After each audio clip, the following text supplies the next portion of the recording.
हम आए दिन सुनते हैं कि 400 रुपए में ये हेल्थ चेकअप, 300 रुपए में ये कर लो, पूरा प्रोफाइल कर लो। प्रैक्टिकली पॉसिबल है कि नहीं है? उसके लिए हाँ और ना नहीं, दोनों है। एकदम ऑनेस्ट आंसर चाहिए भाई। ये नहीं चलेगा ऐसे, कोई ऐसे यहाँ वहाँ की बात नहीं। तो to the point, we are here to talk the unfiltered facts. आपके हिसाब से ऐसे कौन से टेस्ट की जो लोगों को करने चाहिए? There are so many celebrities also, they are talking about autoimmune disease. Is there any correlation between autoimmune disorders and COVID? Do you feel we need more studies in India? Definitely, पर अपने studies के साथ साथ आपको वो भी ध्यान रखना पड़ता है कि हर एक इंसान के अब्सॉर्प्शन, उसकी बॉडी का रिएक्शन टू सप्लीमेंट्स, ये सब चीज़ें बहुत वेरी है। थैलेसीमिया का स्क्रीनिंग नहीं करते लोग शादी से पहले। वो कुछ सेट ऑफ टेस्ट है जो आपको शादी से पहले करवाना ही चाहिए। मुझे ऐसा लगता है ना, ये रिजोल्यूशन पास कर देना चाहिए, मैरिज सर्टिफिकेट के साथ आपके दोनों के थैलेसीमिया के रिपोर्ट्स मैंडेटरी कर दो। हमेशा अपने डॉक्टर से ऑलवेज कंसल्ट देम कि भाई पहले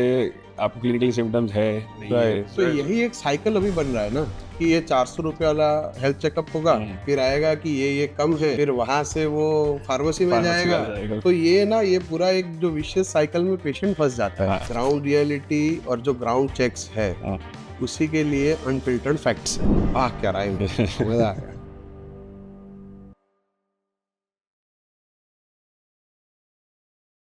नमस्कार, unfiltered facts with doctor Ravi Prajapati में आपका स्वागत है।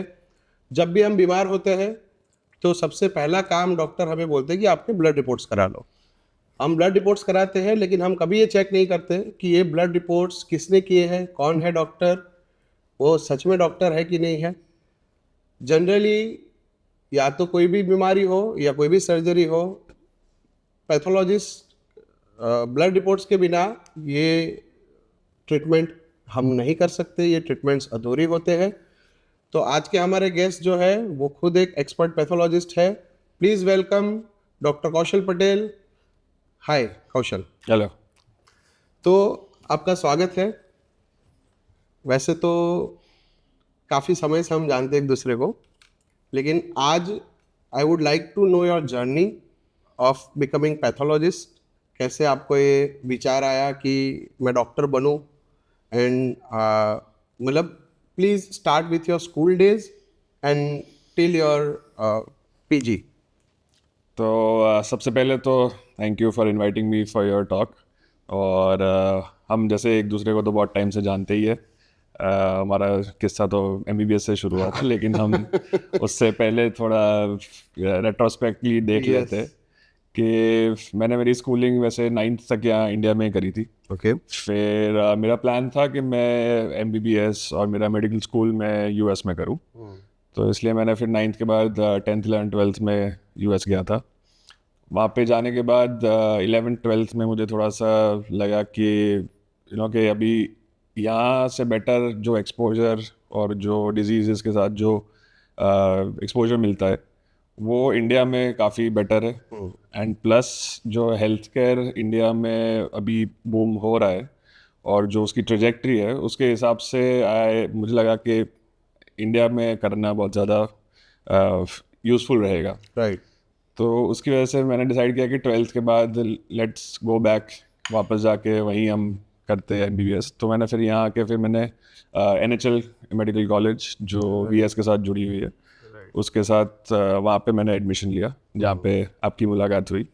तो आप सीनियर रह चुके थे, तो मेरा MBBS का टाइम तो काफ़ी अच्छा गुजरा था। तो VS के प्रोडक्ट्स हैं। यस, VS के प्रोडक्ट्स।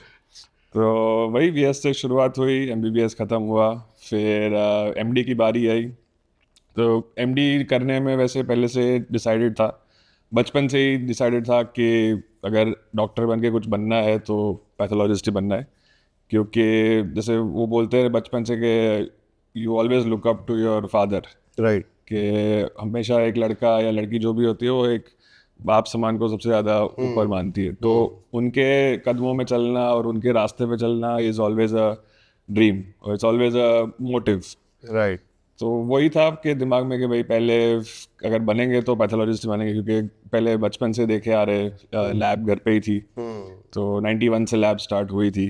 राइट। तो वहीं से देखते थे कि लैब है, लैब सेटअप है, कैसा उसका वर्किंग है।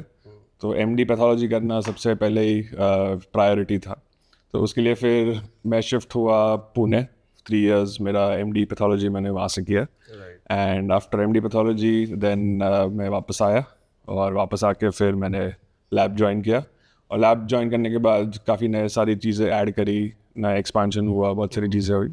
तो ये अभी तक की जर्नी यही है, और अभी तक एक्सपांशन और कुछ नई नई चीज़ें चलती रहती है। राइट। तो और आप तो ना मतलब बचपन में ही सीख गए होंगे ना कि कैसे लैब टेस्ट रन कर रहे हैं, घर पे ही लैब था। सो द थिंग्स ऑफ ये जो वैक्यूट होता है और वो सब तो आपके खिलौने रहे होंगे ऐसे कि तो वो एक्चुअली काफ़ी वैसे बायो हैजार्ड अच्छे से रखते थे, अच्छी बात नहीं है। बट हाँ, जो प्लेन वैक्यूम ट्रेनर होती थी वो कभी कभी घर के स्टोर रूम में पड़ी रहती थी। राइट तो वो देखते थे, फैसिनेशन होता था देख के भाई कि ये क्या है, ऐसी चीज़ है। तो कलर कोडिंग तो पहले से ही पता है कि ये पर्पल, रेड और येलो और ब्लू कलर की तो आती है एटलीस्ट। राइट। तो वो सब चीज़ें तो मैंने पहले से देखी हुई थी घर में। नहीं see I can correlate with this क्योंकि वृषान ना हैमर्स और नेल्स से खेलता है घर में। हाँ, बच्चे देख ही लेते हाँ, थे। बच्चे बच्चे ना वो करते ही ये सारी चीजें कि जो भी पड़ा होता है for them everything is toy. हाँ, कुछ भी आप दे दो उनको, वो खेल लेते हैं ऐसे। सो एक ना आपके लैब का नाम EA lab, right? Yes, allergy and endocrine lab. Yes. तो एलर्जी एंड एंडोक्राइन ये दो नाम, ये नाम ही क्यों? सो उसके लिए हमें 91 तक जाना पड़ेगा वापस। सो जैसे मैंने बताया कि मेरे फादर ने लैब स्टार्ट करी थी 91 में। एंडोक्राइन लेबोरेटरी नाम सिंस डे वन हमारा था, बिकॉज फादर का एक्सपीरियंस US में थे, वो 14 साल US में रहे। राइट। उन्होंने बड़ी बड़ी कंपनी जैसे ग्लैक्सोस्मिथक्लाइन वो सबसे उनके साथ वहाँ पे काम किया।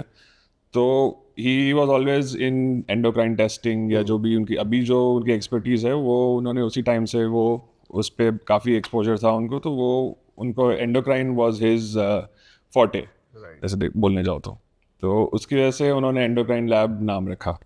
अब एंडोक्राइन लैब बेसिकली उस टाइम पे जैसे RIA करके एक मेथड होता था, इट्स अ रेडियो इम्यूनो ऐसे। जो अभी जो टेस्टिंग हम कर रहे हैं उससे बहुत साल पहले RIA होता था। उसके लिए वो टेस्टिंग के लिए you had to have radio active substances जिससे आप ब्लड टेस्टिंग करते हो। उसकी परमिशन सबको नहीं मिलती थी लेकिन उस टाइम पे वो एक ही ऐसा मेथड था जिससे आप हार्मोन्स टेस्ट कर सकते थे। ओके। तो RIA was the method how we started, कि हमने RIA का इंस्ट्रूमेंट रख के वहाँ से हमने टेस्टिंग स्टार्ट करी, जिसके लिए हमने बाबा एटॉमिक रिसर्च सेंटर से हमने परमिशन लेनी पड़ती थी। उसका पूरा फ्लोर प्लान बनाओ, उससे अप्रूवल लो। तो हमारा RIA सर्टिफिकेशन बहुत टाइम से था। फिर नई नई टेक्निक्स आती गई, क्लिया बेस्ड, वो सब नई अडॉप्ट करते गए। क्लिया अभी के नए ज़माने में it's a very common thing, तो वो क्लिया होती है। But endocrine was always our focus. तो उस टाइम पे तो you guys will be the first Yes. into this. Yes. So उस टाइम पे अहमदाबाद में there was only 2 other people who were doing RIA, और तीसरे थे मेरे फादर जो उन्होंने स्टार्ट किया था। और जो बेसिक जो इंटर लैब का जो हम बोलते रहते हैं कि जो एक सेंटर से लेके दूसरे सेंटर तक टेस्टिंग करने के लिए भेजते थे, तो वो कॉन्सेप्ट पहले अहमदाबाद में या इवन गुजरात में ऐसा नहीं था। राइट। वो इंट्रोड्यूस करने वाले मेरे फादर थे। तो बाहर से सैंपल्स लाना, अपने यहाँ टेस्ट करना, क्योंकि everyone was not equipped to do all those test. तो वो इंट्रोडक्शन उन्होंने किया। फिर उन्होंने 96 या 98 में उन्होंने एलर्जी टेस्टिंग स्टार्ट किया। राइट। तो allergy testing was also the first one, के जो इंडिया में सबसे पहले एलर्जी टेस्टिंग करने वाले मेरे फादर थे। तो उस टाइम से लेके अभी तक एंडोक्राइन के साथ एलर्जी हमेशा जुड़ गया है। राइट। तो एंडोक्राइन लैब तो था ही, लेकिन एंडोक्राइन लैब का एक्सपर्टीज़ क्या है, तो एंडोक्राइन तो है ही, लेकिन साथ में एलर्जी टेस्टिंग भी है। राइट। तो वो नाम चलता गया। एंडोक्राइन लैब एक ब्रांड बन चुका है। तो एंडोक्राइन लैब ब्रांड बन चुका है, तो उसकी वजह से पहले से endocrine and allergy was always a priority. I know कितने सारे सेलिब्रिटीज का भी किया है आपने. We cannot disclose the names, but still I know that. Yes. कि क्योंकि if I'm not wrong, Western India में you guys were the only center with allergy and endocrine testing, right? Yes. So initially था, और अभी भी till today's date allergy testing throughout the country हम सबसे ज़्यादा सैम्पल्स प्रोसेस करते हैं। Right we get samples from all over India, even abroad, तो बाहर से भी काफ़ी सारे सैम्पल्स आते हैं। राइट तो वो हमारा यूएसपी है, जो जिसको बोलते हैं हमारा बिजनेस या हमारा जो एक्सपर्टीज़ है, वो एक्सपर्टीज़ को हम प्रॉपरली फोकस करके, that is the main stream जो हम जाने जाते हैं जिसके लिए। राइट राइट और एंडोक्राइन का बेसिकली वही है कि भाई एंडोक्राइन सिस्टम जो बॉडी में होता है, हार्मोन सिस्टम, वो लोगों को लगता है कि नहीं है, उससे ज़्यादा कुछ फ़र्क नहीं पड़ता, लेकिन वो बेसिकली आप समझो कि तुम्हारी बॉडी एक कंपनी है, ओके और आपकी कंपनी के सामने अंदर आपके हार्मोन्स है जो एक मैसेजेस है कि जैसे आप between employees, between boss to employees आप कुछ कम्युनिकेशन करते हो, तो वो कम्युनिकेशन के लिए आपके हार्मोन्स है। राइट तो अगर आपके बॉस ने आपको एक हार्मोन द्वारा एक मैसेज भेजा है आपके दूसरे एम्प्लॉय को, राइट अगर वो ठीक से टाइम से नहीं पहुंचा है, जल्दी पहुंचा है, कम पहुंचा है, तो वो पूरी कंपनी खराब हो सकती तो या तो एचआर बोल सकता है तो एडमिन बोल है। सकता जी, उसको एडमिन नहीं बोल सकते हो कि अगर वो ठीक से नहीं चले तो आपकी कंपनी थोड़ी लड़खड़ा है सकती लड़खड़ा है, सकती है, तो बैंकरप्सी आपकी भी हो बॉडी में चेंजेस आएंगे जी। तो आपको जाग जाना है, Yes. राइट।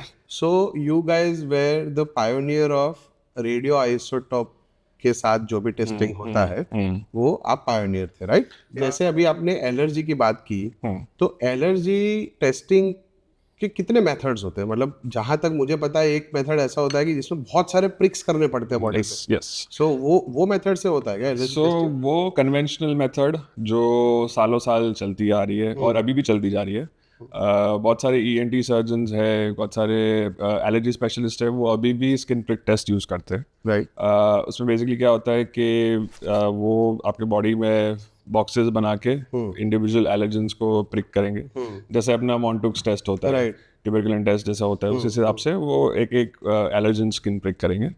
फिर बेस्ड ऑन दोज रिएक्शंस, जैसे एक हफ्ते बाद आपको जाके वापस चेक करवाना है। अच्छा, एक वीक तक you need to wait usually कि इट्स क्या रिएक्शन आता है? यूजुअली इट्स इनिशियल जो होता है वही सेम ट्यूबरकुलिन टाइप ही होता है, 48 to 72 hours, but the longer effect, जो लॉन्गर एलर्जन एक्सपोजर होता है, वो 1 वीक तक वो लोग कभी कभी मॉनिटर करते हैं। ओके तो वो ओरिजिनल मेथड थी, बट अगेन उसके डाउनफॉल है, थोड़े से डिसएडवांटेजेस है, तो उसमें वही पेनफुल मेथड है, it standardization. Must be painful, मतलब अगर आपको 10 15 20 25 एलर्जेंस करने हैं यस तो आपको 25 बार प्रिक करना पड़ेगा। एग्जैक्टली, हाँ। राइट तो उसमें फिर पैनल भी कम हो जाती है कि आप कितना प्रिक करोगे। अभी जैसे हम ऑफर करते हैं 116 120 test in just one sample, 120 allergy test. Test in one sample. तो अब अगर आप एक पेशेंट को 120 बार तो छुपा नहीं सकते, क्योंकि शायद उतनी जगह भी नहीं बचे बॉडी। तो आप तो मतलब एक ही प्रिक में ब्लड से करते हो? यस, तो हम लोग ब्लड निकाल के उससे ही बाहर, जिसको इन विट्रो टेस्टिंग बोलते हैं, तो वो इन विट्रो टेस्टिंग का मतलब है कि वो बॉडी के बाहर होता है, इन वीवो मतलब बॉडी के अंदर। राइट, तो इन विट्रो टेस्टिंग में वी आर द पायनियर्स। तो उसका एक्यूरेसी? यस, एक्यूरेसी में है, the accuracy is very good, sensitivity specificity भी बहुत अच्छी है। इसके स्टैंडर्डाइज एलर्जेंस मिलते हैं, बहुत सारी कंपनीज है जो वो स्टैंडर्डाइज एलर्जेंस राइट, बेचती सो है। That depends on the quality of allergen. Definitely yes. Okay, allergens अगर आप अच्छे एलर्जन यूज करोगे तो आपको बहुत ही बेटर सेंसिटिविटी वाला टेस्ट का रिजल्ट मिलेगा। एग्जैक्टली यस, और अगर एलर्जन में if you compromise, right, right, तो जो उसकी एक्सपर्टीज अगर नहीं है और वो एलर्जेंस बना रहे हैं, तो वो शायद आपको अच्छा रिजल्ट नहीं दे पाएगी। राइट, तो वो भी है। उसके अलावा अपने दूसरे टेस्ट मेथड्स में है, जैसे हम जो करते हैं, जैसे बोला स्किन पिक का हो गया, हम जो करते हैं जो एलाइजा मेथड से जो करते हैं, वो स्क्रीनिंग टेस्ट है एक। ओके, उसके साथ साथ उससे आगे सप्लीमेंट्री टेस्ट और उससे आगे गोल्ड स्टैंडर्ड टेस्ट वो भी अवेलेबल होते हैं। तो जो एलाइजा मेथड है वो एक स्क्रीनिंग टेस्ट है। फिर उसके साथ जैसे ब्लॉट मेथड भी आता है, जैसे अपने HIV ब्लड का जैसे टेस्ट होता है, राइट, उसी बेस पे स्ट्रिप पे वो लोग ब्लॉट, आप ब्लड डाल के उसको ब्लॉटिंग के हिसाब से आपकी एलर्जन पता लगा सकते हो। और जो भी गोल्ड स्टैंडर्ड है वो जिसको बोलते हैं CRD, वो माइक्रो एरे बेस्ड एक सिस्टम है। वो सिस्टम इज अभी considered to be a gold standard for allergy testing, that is also available, वो भी करवाते हैं। It is a much higher priced पर टेस्ट, तो that must be expensive. It's expensive. Right, पर जो लोग बहुत टाइम से परेशान है। क्रॉनिक कंडीशन से परेशान है, एस्थमा का कोई प्रॉपर एलर्जन नहीं पता चल रहा है, कि ट्रिगर नहीं पता चल रहा है, लॉट ऑफ एक्जिमा इश्यूज, बहुत सारे अर्टिकेरिया कॉन्स्टेंटली होते रहता है, तो वो वैसे केसेस में हम लोग CRT सजेस्ट करते हैं। Right, the most sensitive. The most sensitive, the most gold standard, the most specific CRT test, वो ज़्यादा अभी चल रहा है वो। राइट, तो आप मतलब ना since 33 years yes you guys are into this field, yes. तो एक चीज तो आपको समझ में आ गई होगी ना कि अपनी इंडियन पॉपुलेशन में कॉमन एलर्जीज कौन सी है?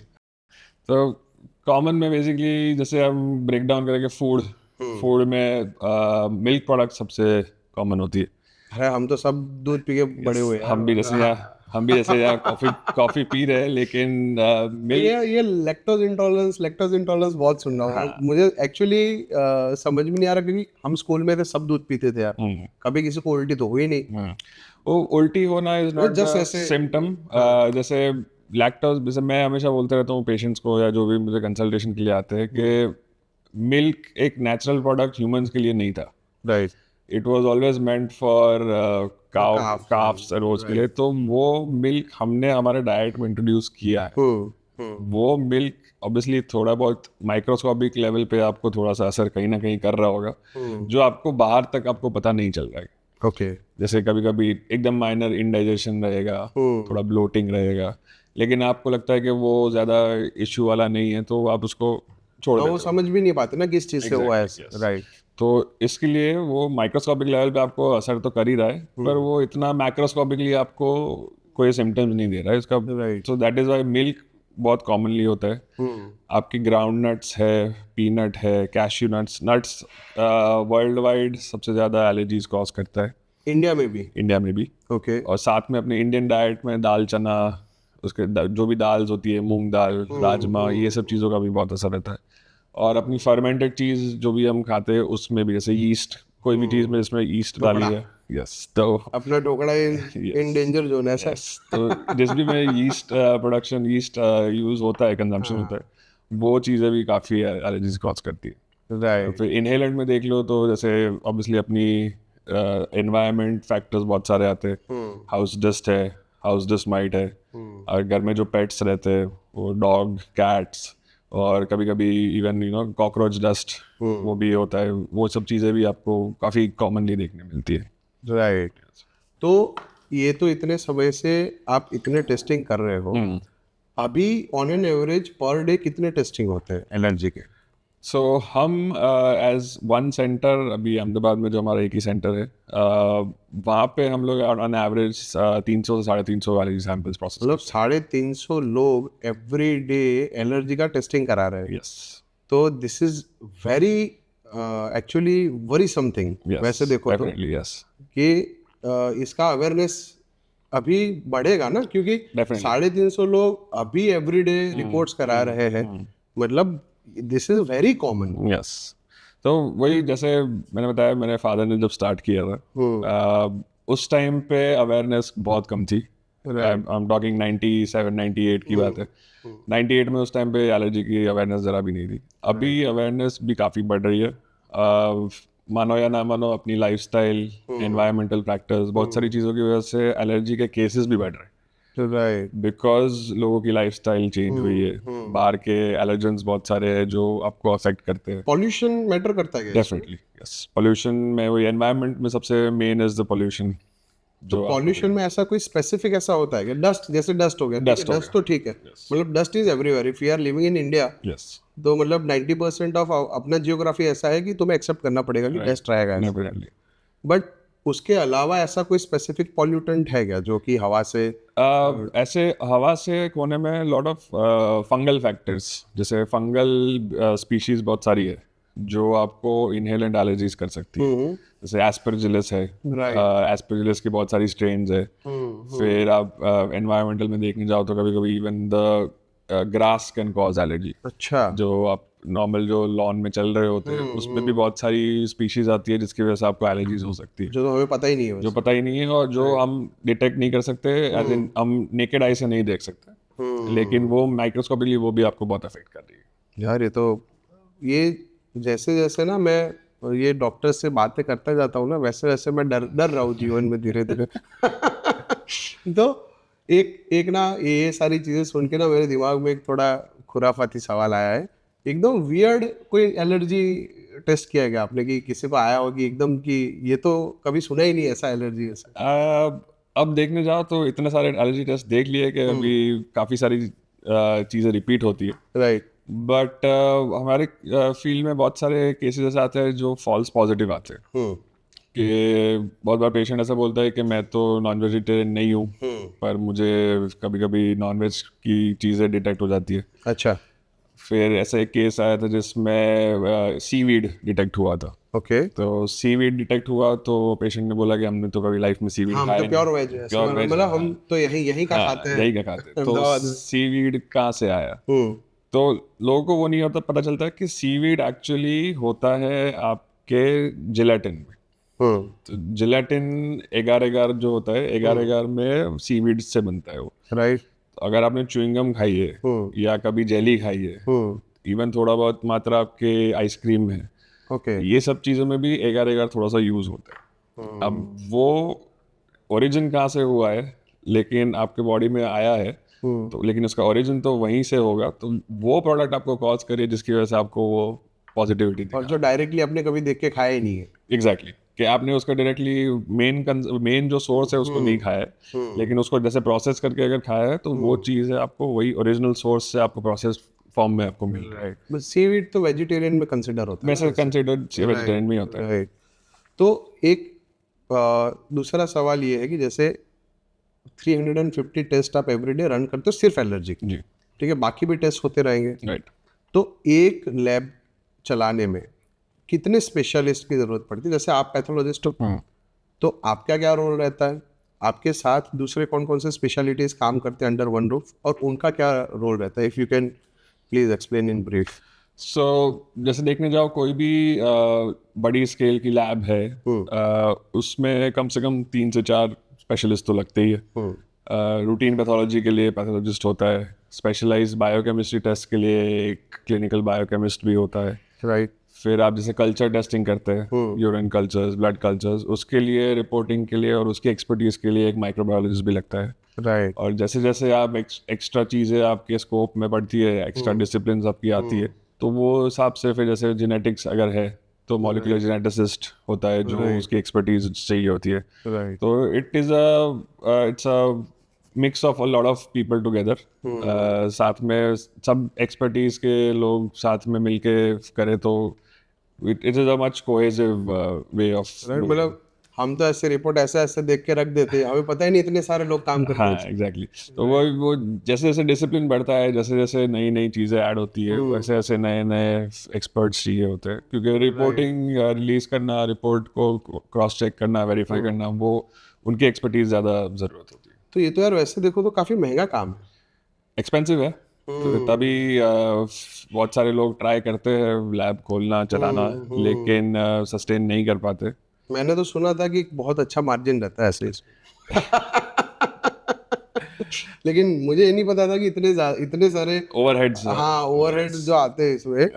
तो एनीवेज, तो फिर ये अगर if two run a lab is quite expensive, वो मैं समझ गया इस ये कि इतने सारे आपको स्पेशलिस्ट है, ऑल आर मास्टर्स ना, सबने अपना पोस्ट ग्रेजुएशन किया है, सो एक बेसिक वेज तो वो एक्सपेक्ट करेंगे ही करेंगे। तो फिर ये जो हम आए दिन सुनते हैं कि 400 रुपये में ये हेल्थ चेकअप, 300 रुपये में ये कर लो, पूरा प्रोफाइल कर लो, तो ये प्रैक्टिकली पॉसिबल है कि नहीं है ऐसे? उसके लिए हाँ और ना नहीं, एकदम ऑनेस्ट आंसर चाहिए भाई। ये नहीं चलेगा ऐसे। We are here to talk the unfiltered facts, तो कोई ऐसे यहाँ वहाँ की बात नहीं, to the point. I would say कि प्रैक्टिकली पॉसिबल नहीं है, क्योंकि हर एक टेस्ट का एक लैंडिंग कॉस्ट होता है, जिसको कॉस्ट पर टेस्ट बोलते हैं। वो टेस्ट को जैसे हम रन करते हैं तो वो लैंडिंग कॉस्ट जो एज एन इंस्टीट्यूट और एज ए लैब जो उनको जो कॉस्ट पड़ती है, उसके ऊपर थोड़ा सा मार्जिन करके फिर वो आगे पेशेंट को या दूसरी लैब्स उसका को MRP फिक्स होगा फिक्स ऐसे, राइट। अब कुछ टेस्ट ऐसे हैं जिसकी कॉस्ट पर टेस्ट ही उनके MRP की प्राइस की है। हाँ तो अगर वो कॉस्ट पर टेस्ट अगर नहीं नहीं, ये ज्यादा ना व्यूअर्स को कंफ्यूज मत करो।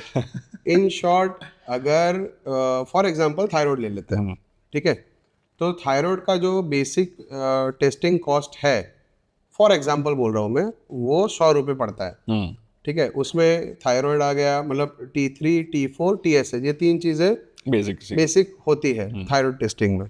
उसका 100 रुपये का कॉस्टिंग बेसिक लैंडिंग कॉस्ट है।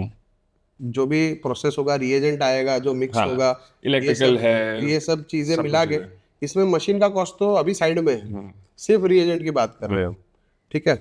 और हमें पैकेज आता है कि आप 200 रुपये में थायराइड भी करा लो, विटामिन डी भी करा लो, B12 भी करा लो, सब करा लो।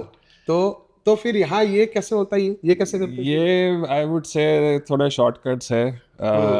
जैसे TSH के रिपोर्ट से T3 T4 दे दिया। यूजुअली B12 डेफिशिएंसी सबको होती है, D3 भी डेफिशिएंसी होती है, राइट। तो वो कभी कभी कुछ लैब्स वो शॉर्टकट ले लेती है कि रिपोर्ट बस पता है कि थायराइड अगर TSH अगर नॉर्मल आया है तो उसके बेस पे T3 T4 नॉर्मल दे दिया। मतलब जो थायराइड में 3 टेस्ट करने चाहिए, TSH T3 T4, ठीक है, इसमें से सिर्फ TSH करेंगे और T3 और T4 उसके हिसाब से T3 T4 का एक रैंडम डाल देंगे। यस हो सकता है। ये सबसे सिंपल एक्सप्लेनेशन हुआ है। हाँ, राइट। तो कभी कभी शॉर्टकट वही जो रनिंग कॉस्ट होती है या जो लैब चलाने के कॉस्टिंग निकालने के लिए B12 D3 के रिपोर्ट भी ऐसे भी चले जाते हैं। B12 डेफिशिएंसी D3 डेफिशिएंसी ज़्यादातर पॉपुलेशन में देखने मिलती है। तो मतलब हेल्थ चेकअप्स में तो ये सब मैं सजेस्ट आई वुड से इट्स अ स्कैम। या स्कैम से ज़्यादा मैं सजेस्ट करता हूँ कि कम प्राइस के पीछे मत भागो।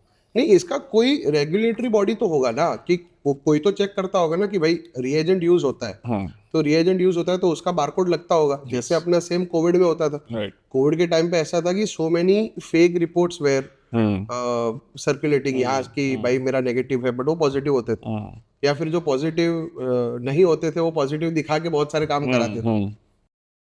वो तो है फिर गवर्नमेंट ने एक रूल लाया था कि आपको टेस्ट रन करके उसका जो एक बारकोड है, ऐसा upload मुझे करना है। AMC के एक ऑफिसर ने हमें बताया था कि आपको ये अपलोड करना पड़ेगा, तभी जाके आपका अगर पॉजिटिव है या नेगेटिव है वो कंसिडर होगा ऐसा। हाँ। राइट, ऐसा हुआ था ना, ऐसा हुआ था कोविड के टाइम। तो बेसिकली इसमें इतना रेगुलेशन नहीं कर रहे बिकॉज द जो टेस्टिंग की जो अमाउंट है, जितने टेस्टिंग कर रहे हैं वो सब पे ट्रैक रखना, सब पे क्वांटिटी बहुत ज्यादा है। क्वांटिटी बहुत ज़्यादा है।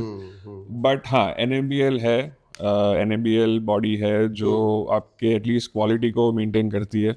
अच्छा, तो क्वालिटी के लिए NABL इज अ मस्ट। तो what is the full form of NABL? So it's a national accredited board of laboratories. Okay, central government का बॉडी। जी, तो it's a central government body जो NABL एक्रेडिटेड लैब्स जो होती है उनकी accreditation process होती है, उनकी क्वालिटी कंट्रोल्स होती है, उनकी इंस्पेक्शन होता है, उनका पूरा ऑन साइट सर्वेलेंस होता है। तो it's a on going process कि आपके क्वालिटी, आपके टेस्टिंग मटेरियल्स कैसे है, आप किससे ले रहे हो, आप उसके रिजल्ट को अगर आप रिप्रोड्यूस कर रहे हो कि भाई अगर ये आज रन किया है, कल रन किया है, वैसे आप रिपीटेडली अगर रन करोगे उसका वैल्यू सेम ही आ रहा है कि नहीं आ रहा है। तो वो NABL है जो अपना गाइड है और वो चेक में रखता है सब कुछ चीज़ें।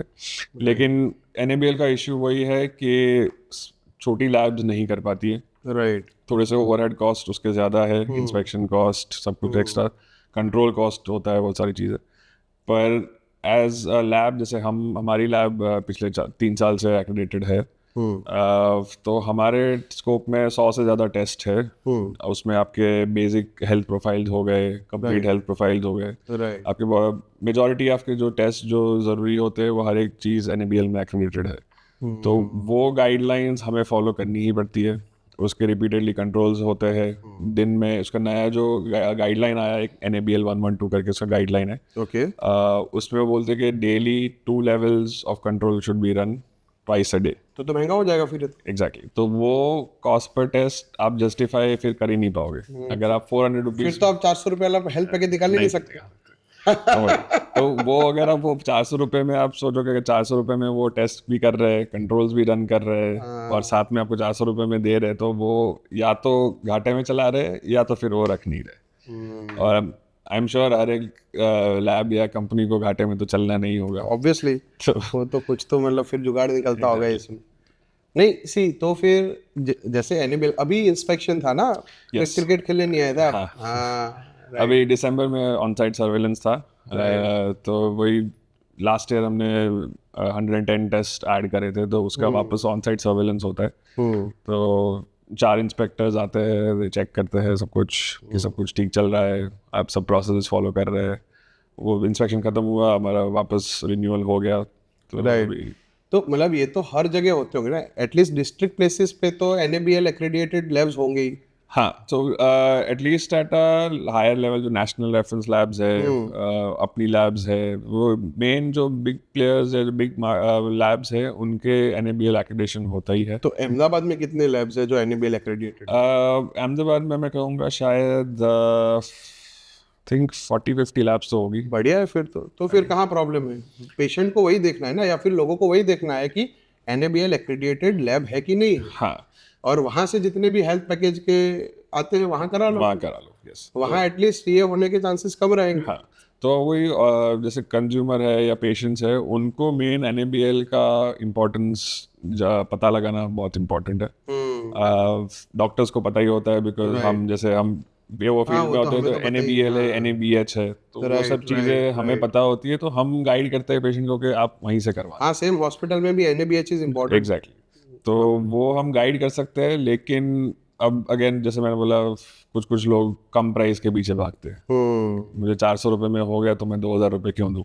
लेकिन ये तो उल्टा वो खुद परेशान हो रहे हैं ना पेशेंट, तो इवेंचुअली उनको तो पता ही नहीं है, उनको तो समझ में नहीं आएगा, उनको जो भी रिपोर्ट मिला वो तो सच है ही नहीं, या फिर सच भी हो सकता है, बट अगर इतने में हो रहा है तो देर आर हाई प्रोबेबिलिटीज कि वो नहीं है। कि जो लिखा है वो गलत भी हो सकता है। तो फिर ये तो ठीक है, चलो तो समझ में ही नहीं है लोगों के, तो फिर हाँ, चल तो रहा है ऐसे। इवेंचुअली लोगों की अवेयरनेस बढ़नी बहुत ज़रूरी। जैसे जैसे अब जैसे हम बोलते हैं गूगल बाबा आ गए, तो गूगल की वजह से लोगों की क्लिनिकल नॉलेज तो बढ़ ही रही है, लेकिन क्लिनिकल नॉलेज के साथ उनकी ये जो डायग्नोस्टिक नॉलेज है वो नहीं बढ़ रही है। नहीं, ये ग्राउंड रियलिटी और जो ग्राउंड चेक्स है हाँ, उसी के लिए अनफिल्टर्ड फैक्ट्स है।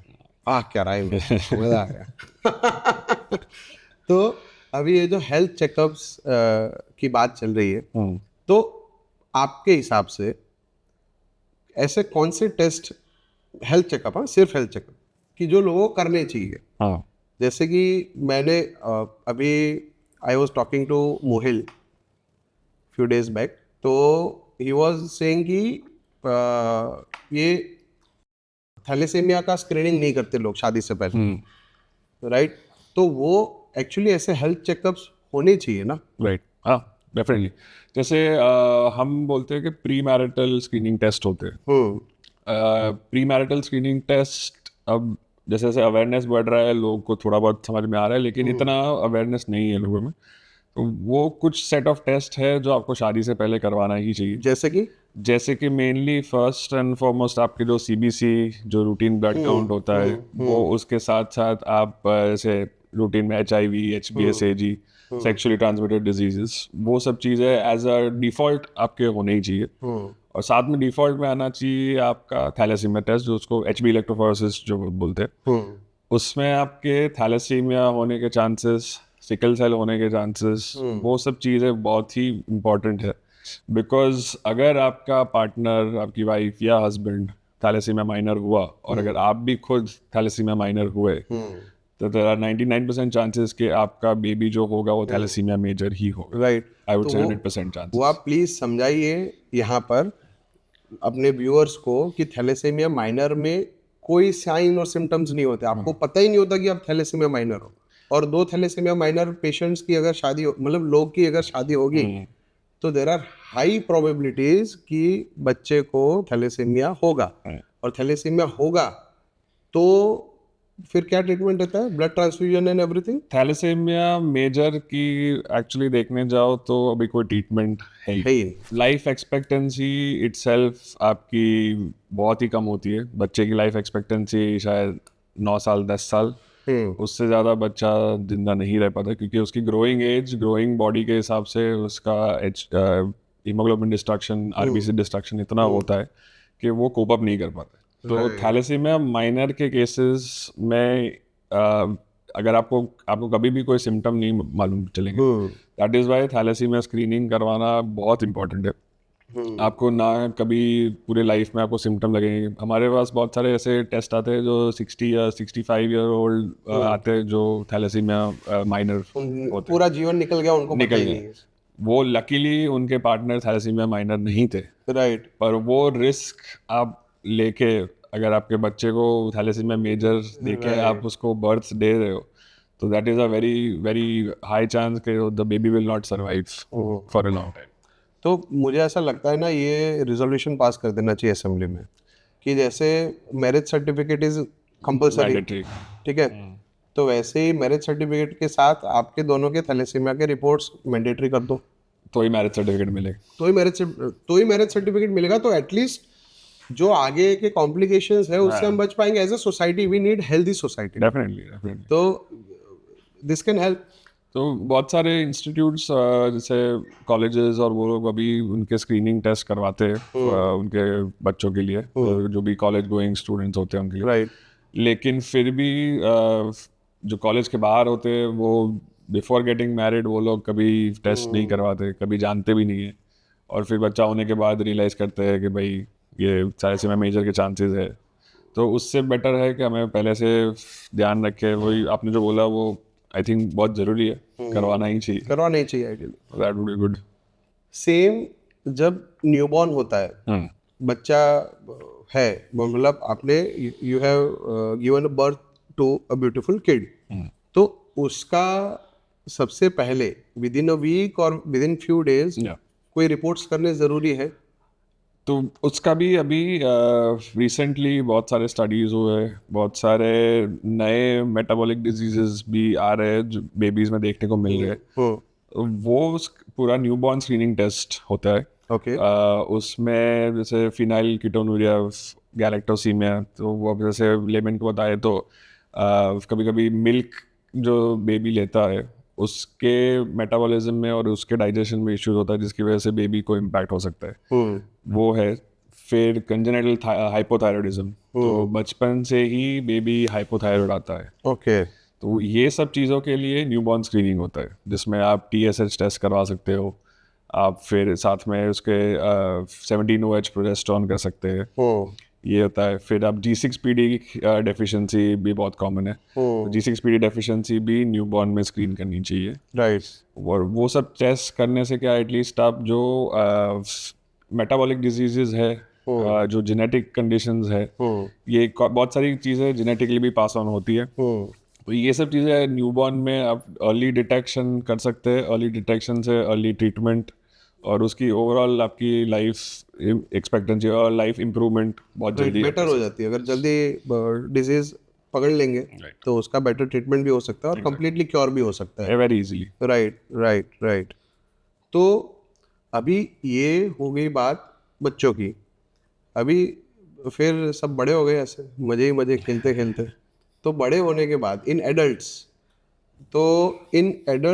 जो भी लाइफस्टाइल डिसीजेज अभी बहुत ही ज़्यादा कॉमन है, ठीक है, तो what is your personal observation, क्योंकि आप रोज बहुत सारे टेस्ट रन करते हो, आप लिपिड प्रोफाइल भी आते होंगे, थायराइड के भी आते होंगे, डायबिटीज़ के भी आते होंगे, so what is the current scenario of lifestyle disease in India right now? अभी lifestyle disorders are I think at an all time high, because अपने लाइफ में इतने सारे फैक्टर्स हैं जो नए हैं, जो अभी इतने सालों से अपने जेनेटिकली 70 ईयर्स से हमारे अंदर कोई जेनेटिक चेंज आया नहीं है। हमारे जो भी चेंजेस आए हैं वो एनवायरमेंटल चेंजेस, जो एक्सटर्नल जो चेंजेस है वही आई है। तो सबसे बड़ा हो गया, अब शुरू करते हैं तो आपके stress levels, right, your psychological health has a lot to do with your lifestyle. तो अगर आपके जो दिमाग में जो स्ट्रेस है वो ज़्यादा से ज़्यादा डिजीज़ वहीं से स्टार्ट होती है। आपके एनवायरमेंटल फैक्टर्स हो गए, पोल्यूशन बढ़ रहा है, बाहर की जो सैनिटेशन है वो ठीक से नहीं है, राइट, आपका फूड जो इनटेक है, अभी with growing demand for food इतना कंजम्पशन बढ़ रहा है, तो उसके सामने फूड कंपनीज ने भी additives, quality of food is बहुत सारे प्रिजर्वेटिव्स ऐड होने शुरू हुए, राइट। तो वो food is also causing a lot of changes in your body. तो ये सब चीज़ें और लोगों की लैक ऑफ एक्सरसाइज, तो अगेन वो आपकी जो ओवरऑल वर्क रिलेटेड जो लाइफ है वो आपके पर्सनल लाइफ से थोड़ी ज़्यादा इम्पोर्टेंट हो जाती है, क्योंकि वर्क में इतना घुस जाते हैं कि आप खुद की हेल्थ के बारे में ध्यान नहीं रखते। हाँ, वो तो हेल्थ तो सबसे लास्ट में आता है ना आपके, सबसे पहले काम आता है, फिर तो हाँ, तो हेल्थ है तो वेल्थ है। हाँ, लेकिन वो But समझ वो समझ में ना आफ्टर 50-55 ही आता है। तभी आता है। हम कितनी भी बातें कर ले, ये दुनिया में कितने अच्छे अच्छे लोग हैं जो चाहते हैं कि अवेयरनेस आए, ठीक है, रिवॉल्यूशन आए, लेकिन वो नहीं आएगा क्योंकि somewhere we are we don't want to get out of our comfort zone. सिर्फ हम बातें सुनते हैं, सुन के अच्छा लगता है कि हाँ यार ये करना चाहिए, फिर कल से भूल जाओ, चलो अपना रूटीन चालू। तो diabetes is one of the lifestyle disorder, right? तो डायबिटीज है, फिर हाइपरटेंशन है, हाइपोथायरॉयडिज्म है, ओबेसिटी है। तो ये मान लो कि किसी पेशेंट को डायग्नोस होता है कि उनको डायबिटीज़ है या बीपी है या एनी लाइफस्टाइल डिसऑर्डर, तो कितना फ्रीक्वेंटली उनको वॉच रखना चाहिए उनके ब्लड पैरामीटर्स पे? सो अगर आप बात करें स्पेसिफिकली ये कंडीशंस जो ऑलरेडी डायग्नोस्ड है, डायबिटीज़ में हम बोलते हैं कि ideally every 3 months, right 3 months आपको रेगुलरली आपका A1C चेक करवाते रहना चाहिए। राइट A1C ओवरऑल आपका 2-3 महीने का एवरेज ही निकालता है, लेकिन डायबिटीज़ में आपको विजिलेंट रहना बहुत ज़रूरी है, क्योंकि अगर A1C फ्लक्चुएशन हुआ, अगर आपने ध्यान नहीं रखा, तो आपकी कंडीशन काफ़ी ख़राब हो सकती है। तो इसलिए A1C में आपको ये एटलीस्ट डायबिटीज़ के केसेस में every 3 months you should get yourself tested. बाकी हाइपरटेंशन के रिलेटेड अगर है तो आपके लिपिड प्रोफाइल्स हो गए, होमोसिस्टिन हो गए, ये सब चीज़ें आपको आइडियली वी सजेस्ट के एवरी 6 मंथ्स करवा लो। एज एन होल पूरा हेल्थ पैकेज आइडियली हम इवन विदाउट द डिजीज़ हम बोलते हैं कि एवरी 6 मंथ्स करवा लेना चाहिए, because it is better, prevention is better than cure. Definitely. तो अभी और आजकल वैसे भी प्रिवेंटिव हेल्थ चेकअप्स का बहुत ज़्यादा ही इंपॉर्टेंस है, बिकॉज जैसे मैंने पहले बोला कि ये लाइफस्टाइल चेंजेस इतने हैं कि एट अ माइक्रोस्कोपिक लेवल आपको सिम्टोमेटिक इतना नहीं लगेगा, पर आपके बॉडी में अंदर से बहुत सारी चेंजेस हो रहे हैं, बहुत सारी इफेक्ट्स आ रहे हैं बाहर की चीज़ों की, जो इवेंचुअली आपको ऐड होते होते कभी ऐसा ना हो जाए कि वो बहुत लेट हो जाए। नहीं, लेकिन मैं तो इसके अगेंस्ट में हूँ, लेकिन सी व्हाट आई बिलीव कि जब तक आपका बॉडी आपको कोई साइन नहीं देता है, तब तक आपको ना, मतलब जैसे कई पेशेंट आते हैं ना हमारे पास कि सर MRI करा लो ना, ऐसे फुल बॉडी MRI करा लो, ऐसे एकदम सर एक फुल बॉडी MRI करा लो ना, चेक हो जाएगा कोई प्रॉब्लम है कि नहीं है। मतलब आपको ज़रूरत ही नहीं है यार, आपको तकलीफ क्या है वो बताओ, मैं आपको उसका सॉल्यूशन बताता हूँ। आपको खुद क्यों यहाँ खुद की कब्र खोदनी है? तो बोलते नहीं सर करा लो ना MRI। अभी होता क्या है कि मान लो उसका MRI करा लिया मैंने, या एनीथिंग, CT स्कैन करा लिया, कुछ भी करा लिया, अभी फॉर एग्जांपल उसको आगे पेंक्रियाटिक स्टोन्स, ठीक है, अभी पेंक्रियाटिक स्टोन्स तो यार होती ही है, मतलब अगर वो तुम्हें कुछ परेशान नहीं कर रहे हैं, एक्सीडेंटल फाइंडिंग्स में आता है, फिर वो तुम्हारे दिमाग में घुस जाएगा कि अरे बाप रे, मुझे तो ये यहाँ इसका पथरी है, पित्ताशय का पथरी बोलते हैं ना उसको, मुझे तो पित्ताशय का पथरी है। सेम विद स्पाइन, अगर स्पाइन में कोई डिस्क थोड़ा कंप्रेस होके बाहर आ गया है, बल्जिंग है, बल्जिंग देख के फिर 2-3 डॉक्टर को दिखाएगा, कोई डॉक्टर बोलेगा कि यार आपको तो बल्जिंग है, फिर उसके दिमाग में घुस जाएगा कि मुझे तो स्पाइन का प्रॉब्लम है। MRI कराने से पहले कभी उसको पेन ही नहीं था, MRI कराने के बाद पेन स्टार्ट हो जाएगा उसको। So it is more of psychological thing ना, वो भी एक मुझे ऐसा लगता है कि इट इज रॉन्ग। हाँ, सो डेफिनेटली जो रेडियोलॉजिकल टेस्ट है वो कभी प्रिवेंटिव कभी नहीं हो सकते। जैसे CT स्कैन, MRI कोई प्रिवेंटिव मेडिसिन या प्रिवेंटिव हेल्थ चेकअप में कभी करवाना नहीं चाहिए। आप बॉडी को ज़्यादा एक्सपोजर से भेज रहे हो, तो वो सब चीज़ें एक्सपोजर, ये एक नॉर्मल ब्लड टेस्ट है। जैसे आपने बोला पैनक्रियाज में स्टोन्स है, अब पैनक्रियाज के स्टोन्स रहने से, अनडिटेक्टेड रहने से, भी एक्यूट पैंक्रियाटाइटिस हो सकता है। राइट।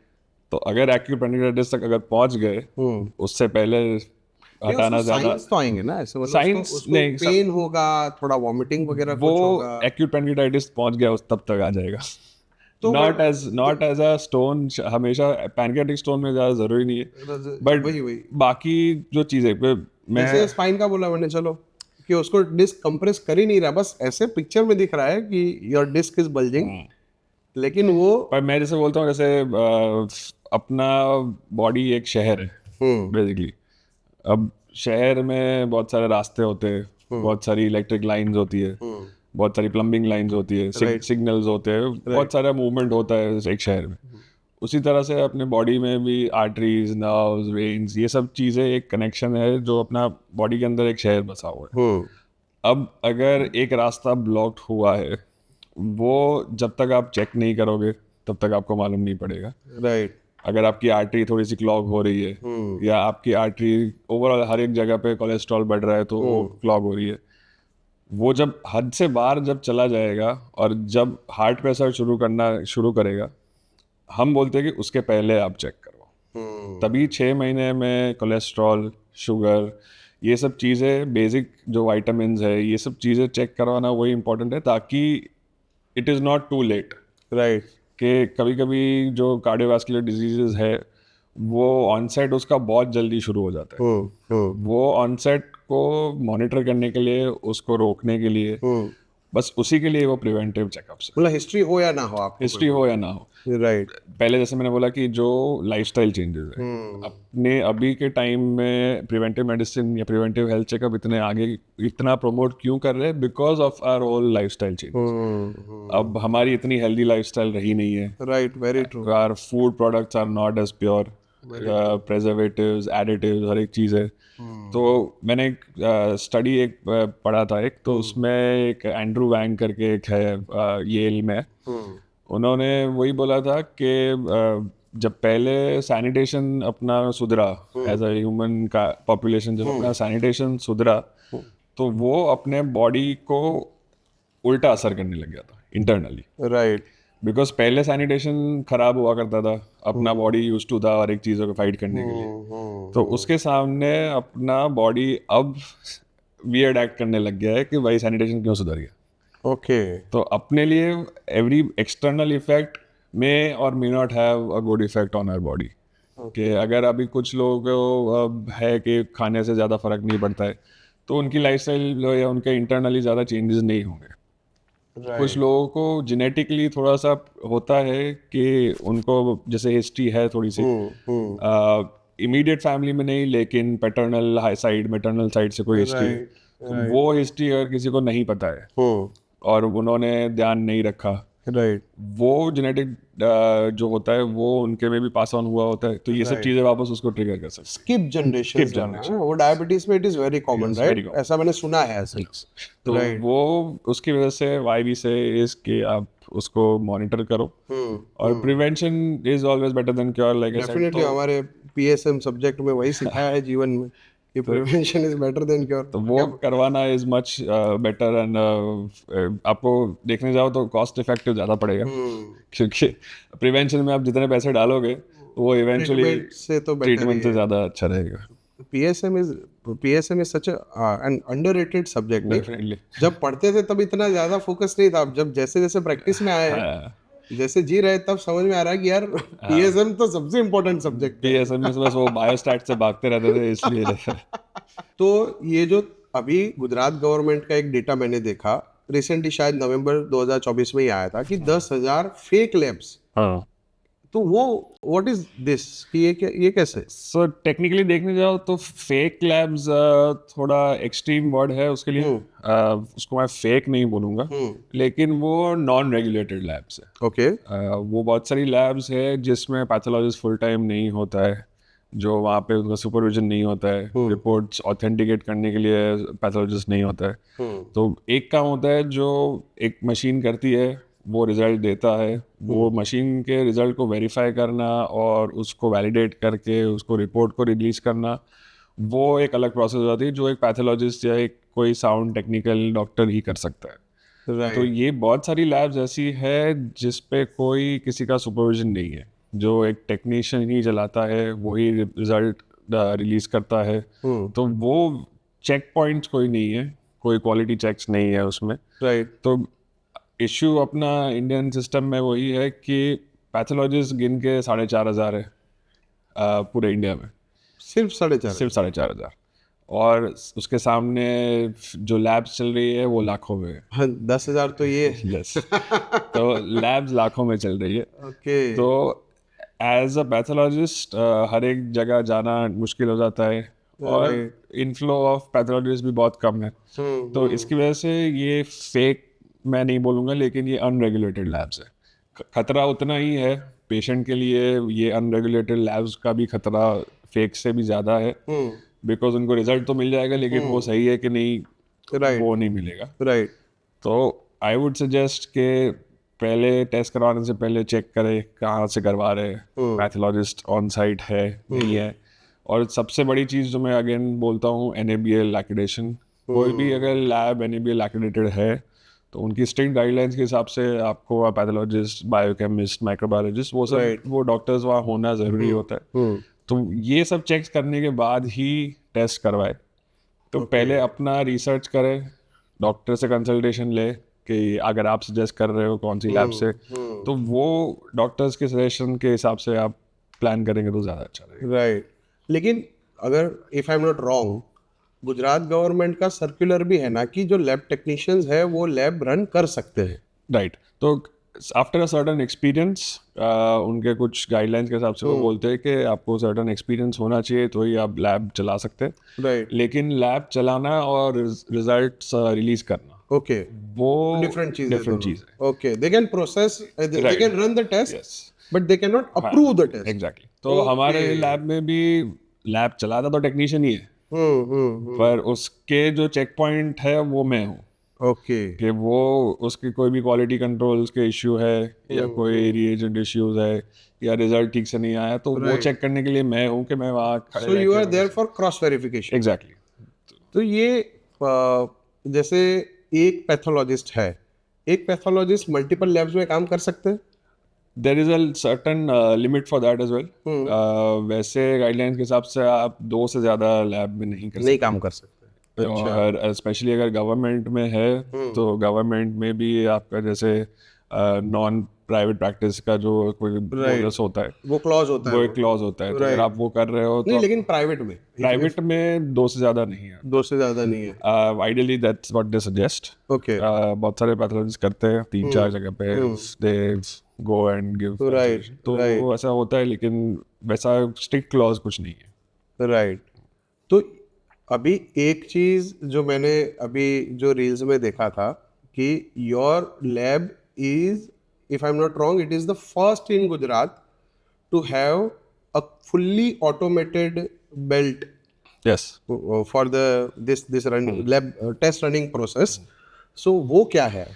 तो सीमेंस करके एक जर्मन कंपनी है, उनका एक ऑटोमेटेड सिस्टम है। उसे अपने जैसे फैक्ट्रीज में देखते हैं कन्वेयर बेल्ट जैसा होता है, उसमें एक के बाद एक के बाद एक के बाद एक के बाद स्टेप्स होते हैं। तो हमारे पास जो इंस्ट्रूमेंट है वो बेसिकली एक कन्वेयर बेल्ट जैसा है, जहाँ पे एक सेंट्रल जगह से आप सैंपल्स लोड करते हैं। वो ऑटोमेटेड प्रोसेस से वो उठा के कन्वेयर बेल्ट पे रखेगा, फिर वो बारकोड स्कैन होके अपने आप वो ट्रैवल होगा, अपने आप उसका एस्पिरेशन होगा, अपने आप उसका टेस्टिंग होगा, और अपने आप सिस्टम के थ्रू उसके रिजल्ट्स अपने LIS में आ जाएंगे, ताकि अपने कंप्यूटर में आ जाएंगे। तो उस पूरे प्रोसेस में ह्यूमन एरर के चांस ही नहीं है, 0। ताकि आप जैसे सबसे ज़्यादा इश्यूज लैब में आते हैं ह्यूमन एरर्स के। कभी कभी सैम्पलिंग गलत करा, हाँ वो यार ब्लड ग्रुप अगर किसी ने गलत दे दिया, राइट, हाँ, तो ब्लड ग्रुप है, फिर बाकी बहुत सारे जैसे क्वांटिटी ठीक से नहीं दी या कभी क्रॉस कंटेमिनेशन हो गया, तो उसकी वजह से बहुत सारे वेरिएशन आ सकते हैं। तो ये प्रोसेस में हम लोग पूरा ह्यूमन एरर इज 0। हर एक चीज़ ऑटोमाइज हो जाती है, उसका हर एक चीज़ में कौन से स्टेप्स पे बार कोडिंग होता है, वो बार कोडिंग भी प्रॉपरली करके वो हर एक डी कैपिंग से लेके कैपिंग तक हर एक चीज़ ऑटोमाइज हो जाती है। तो सिर्फ सैंपल टेक्नीशियन लेंगे, हाँ, ठीक है, बाकी सारा काम बाकी मेजॉरिटी काम खुद ही हो जाएगा, मशीन से हो जाएगा। तो फिर यार वो दिन दूर नहीं है कि एआई ओवरटेक कर लेगा ऐसे। AI कर सकता है। AI will give you a lot of result verification, आपको बहुत सारे ट्रेंड्स बता देगा, आपको बहुत सारी चीज़ आपकी ऑटोमाइज कर देगा। लेकिन अभी भी थोड़ा दूर है AI का पूरा इम्पैक्ट आना, क्योंकि हर एक लैब ये चीज़ इम्प्लीमेंट नहीं कर पाई अगेन। Right. AI इतना सस्ता भी नहीं आएगा कि हर एक लैब में इम्प्लीमेंट कर पाए। हाँ, for India it would be it will be definitely. But अगर हम ऐसे ओवरऑल ग्लोबल सिनेरियो सोचे तो डेफिनेटली जैसे अभी भी ऑलरेडी AI का बहुत सारा असर है। जैसे आप हिस्टोपैथोलॉजी में देख लो, कोई भी बायोप्सी रिपोर्टिंग भी होती है, तो अभी ऑटोमेटेड स्लाइड एनालाइजर्स आ चुके हैं बहुत टाइम से, जो पूरा स्लाइड आपकी स्कैन करके उसको रिपोर्ट करने के बाद AI उसका ट्रेंड भी देख लेगा, क्या चीज़ें हैं, पैरामीटर्स है, उसके बेस पे आपको रिपोर्ट जनरेट करके भी दे देगा। तो वो ऑलरेडी बहुत सारी चीज़ें हैं जो AI ने काफ़ी टेक ओवर कर ली है। लेकिन फाइनली डॉक्टर का सिग्नेचर तो लगेगा ही लगेगा, वो तो लगेगा ही। वरना पेशेंट ब्लेम किसको करेगा। तो AI भी इतना, अभी भी AI भी गलती करेगा। हाँ, ऐसे जरूरी नहीं वो नहीं है। गलती करे ना करे, but see what our patients need is they need someone to blame, definitely हाँ। कि इनकी वजह से। अभी यार मैं एक आज का ही किस्सा है एक्चुअली। आई वॉज रीडिंग कि किसी ऑर्थोपेडिक हॉस्पिटल में तोड़फोड़ कर दी, वो किसी का एक्सीडेंट हो गया था रोड पे। अभी वहाँ से हॉस्पिटल लेके आए एंड ही वाज डेड। तो फिर तोड़फोड़ हॉस्पिटल में होगी, ये नहीं कि रोड पे या खड्डे कितने थे, और हेलमेट पहना था नहीं पहना था, किसने करा एक्सीडेंट, रात को 2 बजे कहाँ जा रहा था, किसने ठोका, वो सब ठीक है, पर doctor all this things are okay, but हम मारेंगे तो डॉक्टर। हाँ वही जैसे हमारे में भी होता है। जैसे अभी थायराइड का रिजल्ट, बेसिक से बेसिक TSH का रिजल्ट जो होता है उसमें वेरिएशन बहुत आता है। आपने किस टाइम पे सैंपल लिया है उसका वेरिएशन भी डे टू डे में आ सकता है। अगर आपने सुबह लिया है तो उसका वेरिएशन अलग हो सकता है। अब पेशेंट आके बोलता है कि कल मैंने करवाया था, मेरा TSH का रिजल्ट इतना था, आज मैंने करवाया तो उसका TSH का रिजल्ट इतना है। डे टू डे वेरिएशन इतना होता है, लेकिन उनको ब्लेम करना होता है कि आपने टेस्ट ठीक से नहीं। बट अब बायोलॉजिकली इतनी सारी चीज़ें अफेक्ट करती है। राइट। जैसे आप अपने देख लो कॉर्टिजोल। अब कॉर्टिजोल AM PM अलग से टाइमिंग के हिसाब से लेते हैं। अब कॉर्टिजोल में उन्होंने ले लिया सैंपल 7 बजे, दूसरे दिन दे दिया 12 बजे। तो अभी ये जैसे अभी आपने बात किया कि मॉर्निंग में आपको एम्प्टी स्टमक रिपोर्ट कराना है या उसका एक स्पेसिफिक टाइम पीरियड होता है, तो ऐसे कौन से टेस्ट है जो आपको एम्प्टी स्टमक कराने विथ, मतलब कि हमारी टर्मिनोलॉजी में तो हमें पता है कि आपको 7 घंटे तक कुछ खाना पीना नहीं है, उसके बाद जो टेस्ट होता है उसको एम्प्टी स्टमक टेस्ट बोलते हैं, जो जनरली मॉर्निंग में ही लोग कराते हैं, सुबह उठ के फिर खाली पेट। तो वो कौन से टेस्ट होते हैं? सबसे इम्पोर्टेंट लिपिड प्रोफाइल। ओके। और उसमें हम आइडियली 12 आवर फास्टिंग बोलते हैं। 12 आवर्स ऑफ फास्टिंग। यस। तो for the best accurate results 12 hour fasting for lipid profile, और साथ साथ में आपका फास्टिंग ब्लड शुगर। ये दो चीज़ें हैं जो सबसे इम्पोर्टेंट है, जो आपको फास्टिंग में देनी चाहिए। बाकी टेस्टिंग में ज़्यादा फूड इनटेक का वेरिएशन नहीं आता है। Lipid profile is the most important. और थायराइड में टाइमिंग के हिसाब से होता है, लेकिन fasting is not that important in thyroid. तो फिर थायराइड नहीं होता क्या? थायराइड में ऐसे मॉर्निंग में एम्प्टी स्टमक करना ऐसा नहीं होता? नहीं, वो एक्चुअली थोड़ा सा लोगों में मिसकैलकुलेशन या वैसे देखने जाओ तो गलत इन्फॉर्मेशन है। थायराइड का फूड रिलेटेड कोई या टाइम ऐसा नहीं है कि आपको फास्टिंग में ही करवाना चाहिए। Thyroid can be done any time of the day. Okay, तो ये मेरे लिए नया नॉलेज था एक्चुअली। अभी आपने बात किया कि लिपिड प्रोफाइल जो फास्टिंग में हम करते हैं, तो लिपिड प्रोफाइल स्पेसिफिकली बहुत ही एक्यूरेट होता है फॉर द हार्ट कंडीशंस, की और भी कोई टेस्ट होते हैं जो हम उसके साथ कर सकते हैं? अभी तक जो ट्रेंड चल रहा था वो लिपिड प्रोफाइल पे काफ़ी फोकस कर रहा था। सो लिपिड प्रोफाइल के ट्राइग्लिसराइड्स, कोलेस्ट्रॉल, आपकी हेल्थ, जो हार्ट डिजीज़ है, हार्ट की जो कंडीशन है, उस पर काफ़ी इंसाइट्स था। लेकिन वो लोग जो साथ साथ में होमोसिस्टीन करवाते हैं, साथ में जो एपोलाइपोप्रोटीन, तो हम हमेशा बोलते हैं कि सिर्फ लिपिड प्रोफाइल पे मत आप रिलाई करो, ओके क्योंकि कभी कभी क्या होता है कि जैसे यंगर पॉपुलेशन या जो भी जो हेल्दी लाइफस्टाइल जो जी रहा है, रनिंग करते हैं, साइकिलिंग करते हैं, कोई भी एक्टिविटीज जिनकी जो रिगरस एक्टिविटी जो करते हैं, उनके केसेस में there is a thing called athlete paradox. Athlete athletes paradox, okay उसमें बेसिकली क्या होता है कि आपका HDL जो होता है, आपका गुड कोलेस्ट्रॉल होता है, वो कोलेस्ट्रॉल यूजुअली हायर साइड पे आता है इन एथलीट्स। उसका असर आपके साथ साथ आपके कोलेस्ट्रॉल, टोटल कोलेस्ट्रॉल में भी आपका उसका वेरिएशन आता है, जिसमें उसका हायर रहता है थोड़ा सा कोलेस्ट्रॉल। बट उसका मतलब वो नहीं है कि आपको हार्ट कंडीशन कोई है, ओके आपकी हेल्दी लाइफस्टाइल है। लेकिन ये जो पैराडॉक्स जो जो बोल रहा हूँ, वो उसकी वजह से आपका HDL के साथ साथ आपका कोलेस्ट्रॉल भी रेस रहेगा। That is why it is called paradox. Exactly. तो उस केसेस में और ज़्यादातर केसेस में आपको वो इश्यूज से अगर बचना है तो हम हमेशा बोलते हैं कि एक साथ में एपोलाइपोप्रोटीन्स और होमोसिस्टीन, तो लिपिड प्रोफाइल, एपोलाइपोप्रोटीन्स और होमोसिस्टीन, ये तीनों का कॉम्बिनेशन करवाना ही चाहिए, क्योंकि एपोलाइपोप्रोटीन्स बहुत ही सेंसिटिव बायोमार्कर है, राइट और साथ में इवन होमोसिस्टीन। तो होमोसिस्टीन रेज होने से आपके कार्डियोवैस्कुलर डिजीजेस का रिस्क बहुत इजीली आप डिटेक्ट कर सकते हो। राइट और होमोसिस्टीन भी आप देखने जाओ तो रेज जब भी होता है, बट उसको कम करने का तरीका है आपके B12 और D3 ओके और फॉलेट और B12 सप्लीमेंट से आप होमोसिस्टीन को कंट्रोल में ला सकते हो, और साथ में होमोसिस्टीन के साथ बाकी पैरामीटर्स पे भी आप चेक रख सकते हो। Right right.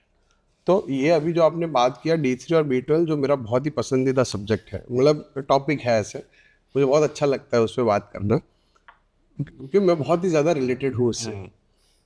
तो D3 और B12 जो बहुत ही कॉमनली, मतलब इधर उधर कहीं भी जाओ, हर किसी को ये दो रिपोर्ट में बहुत इंटरेस्ट होता है कि मेरा D3 कितना है, मेरा B12 कितना है।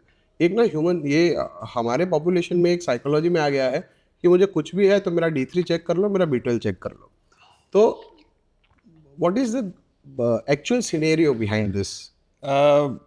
आई थिंक मेन सिनेरियो इसके पीछे वही है कि अपना जो, जैसे मैंने पहले बात करी थी, जैसे अपना फूड इंटेक, हम जो फूड्स इंटेक कर रहे हैं कभी हमेशा वो वेल बैलेंस नहीं होता। D3 ऑब्वियसली सनलाइट एक्सपोजर, लोगों को धूप ज़्यादा लगती है तो बाहर नहीं निकलते, घर में रहते हैं। तो ये सब चीज़ें जो अपनी लाइफस्टाइल चेंजेस की वजह से जो डेफिशिएंसियाँ हो रही है, वो डेफिशिएंसी अपने बॉडी में है ऑलरेडी। वो डेफिशिएंसीज की वजह से बहुत सारी दूसरी चीज़ें अफेक्ट करती है, जो माइक्रोस्कोपिकली आपकी बॉडी में एज अ होल वो आपको अफेक्ट करेगी। राइट वो सब चीज़ें एक साथ अगर आप देखने जाओ तो आपको जैसे थकान हो रही है, वीकनेस हो रही है, घर जाके आपको हो रहा है कि मैं कुछ काम ना फील करूं, लेथार्जिक है, ये सब चीज़ें इवेंचुअली B12 D3 ही आपको रेगुलेट करता है। राइट जैसे मैंने इनिशियली बोला था कि बॉडी एक शहर है, हाँ तो वो शहर में अगर लाइट के लाइंस तो डाल दिए, अपनी इलेक्ट्रिसिटी लाइंस तो डाल दिए, लेकिन उसमें लाइट कम आ रही है, तो उसका कोई एक पॉइंट ढीला है या कहीं तो कोई फॉल्ट है। राइट। तो ये सब फॉल्ट्स को इन चेक करने रखने का के लिए काम, ये हाँ। Vitamins are the best. Okay, तो अभी एक ये भी है कि जो रेंज होता है विटामिन डी, B12 या एनी ब्लड इन्वेस्टिगेशंस, तो वो रेंज में हर पेशेंट तो फॉल नहीं होता है। राइट, उसका भी एक एक्सप्लेनेशन वो है कि जैसे कोई भी एक किट मैन्युफैक्चरर या देखो या जो भी स्टडीज होती है, वो एक बड़ा सा एक पॉपुलेशन एक एज अ सब्जेक्ट लेती है। वो पॉपुलेशन में वो लोग डिफाइन करते हैं कि the highest range and the lowest range. अब 95% ऑफ द पीपल उस रेंज में फॉल कर जाते हैं। बाकी के थोड़े से होते हैं जो अनसर्टेनिटी होती है, कि जो एक्सट्रीम केसेस होते हैं जो वो रेंज से यूजुअली हायर रहते हैं या रेंज से लोअर रहते हैं। उसका मतलब वो नहीं कि वो क्लिनिकली उनको कुछ सिम्टम्स आएंगे। राइट, जैसे आपका अपने शायद देखा D3 के केस में आपको, अरे भाई मेरे तो अलग ही, मेरे पता नहीं वो कहाँ से आते हो पेशेंट्स, उनको कोई प्रॉब्लम होता नहीं है। मतलब फॉर एग्जांपल नी पेन के लिए आया है, नी पेन के लिए दिखा के फिर बोलेंगे कि सर आप मेरा D3 B12 करा दो। अभी नी पेन में there is no direct association of D3 and B12, उनका रिपोर्ट हम कराते हैं तो उनका रिपोर्ट आता है 10, 11, 12, 13 एनीथिंग, मतलब जो एक्चुअल रेंज है जिसमें जो जो आप रेंज देते हो ना कि 30 प्लस है दैट इज सफिशिएंट, 30 से नीचे है तो दैट इज इनसफिशिएंसी, तो आपको डेफिशिएंसी है D3 का। तो ऐसा नहीं होता यार, पेशेंट्स आर हैप्पी फिट, उनको जैसे कई कई पेशेंट्स ऐसे ऐसे होते हैं जो हेल्थ चेकअप्स करा के आते हैं, ठीक है, हेल्थ चेकअप्स में उनका D3 आता है 10, 12, 14, 15। तो मेरा एक ओवरऑल ऑब्जर्वेशन ऐसा है कि 10 प्लस अगर विटामिन D3 है तो आई डोंट फील कि उनको डेफिशिएंसी होगा, क्योंकि ये मेरा पर्सनल ऑब्जर्वेशन है। तो और दूसरा ये कि मैंने ना MBBS के टाइम पे पैथोलॉजी का जो बुक्स पढ़ा है, आपके जितना नहीं पढ़ा होगा, वो एक या दो बुक्स की पढ़े होंगे वो सब्जेक्ट क्लियर पास करने के लिए, बट उसमें ऐसा कहीं भी ऐसा मेंशन नहीं था कि इंडियन पॉपुलेशन का ये रेंज है, ठीक है, एशियन पॉपुलेशन का ये रेंज है, या चाइनीज पॉपुलेशन का ये रेंज है, या अफ्रीकन पॉपुलेशन का ये रेंज है। तो एज अ होल जो हम रेंज देखते हैं वो तो वेस्टर्न कंट्रीज का ही है। तो उसमें एक रीज़न वो है कि ज़्यादातर जो उनके जो सब्जेक्ट्स है वो उनके जेनेटिक बैकग्राउंड, जैसे अपना देख लो, एथनिसिटी देख लो, राइट, कौन से जियोग्राफिकल एरिया से आते हैं, कौन सी एज है, एज का तो यूजुअली सब्जेक्ट में वो लोग रखते हैं कि भाई ये एज में, बट बाकी के जो बैकग्राउंड जो इफ़ेक्ट्स है वो उनको इतना as a do you feel we need more studies in India? We need more studies definitely, पर अपने स्टडीज़ के साथ साथ आपको वो भी ध्यान रखना पड़ता है कि हर एक इंसान के अब्जॉर्प्शन, उसकी बॉडी का रिएक्शन टू सप्लीमेंट्स, ये सब चीज़ें बहुत वेरी करेगी। राइट, अगर कोई वैसे जैसे कोई person who is not an alcoholic, कोई अल्कोहलिक इंसान होता है, उसके अब्जॉर्प्शन खराब होता ही है, Right. B12 D3 डेफिशिएंसी उसमें रहती है। होना ही होना है, राइट, अब वो एक प्रीडिस्पोजिंग एक चीज़ है जो हमेशा हर एक सब्जेक्ट में वो लोग नहीं क्लैरिफाई करते हर एक स्टडीज़ में।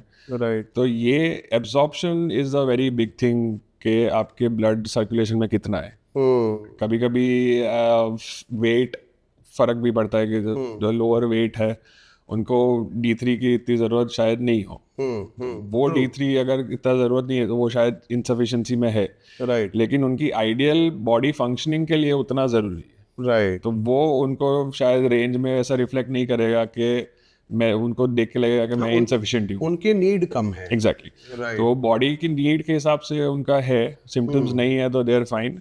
बट हाँ, मैं हमेशा वही कहता हूँ कि वो रेंज जो आती है, वो जो भी रिजल्ट आता है, हमेशा अपने डॉक्टर से, ऑर्थोपेडिक साहब से, किसी से भी ऑलवेज कंसल्ट देम राइट, कि भाई पहले आपको क्लिनिकली सिम्टम्स है नहीं है, आप बॉडी में कोई चेंजेस फील कर रहे हो नहीं कर रहे हो, तो उसके बेस पे फिर आगे आप सप्लीमेंट लो। Then only start supplements. Exactly, वो खुद सप्लीमेंट लेने वाली चीज। तो यही एक साइकिल अभी बन रहा है ना कि ये 400 रुपये वाला हेल्थ चेकअप होगा, ठीक है, फिर आएगा कि ये कम है, फिर वहां से वो फार्मेसी में जाएगा, फिर बोलेगा भाई मेरा विटामिन D कम है, मेरा B12 कम है, मुझे दे दो।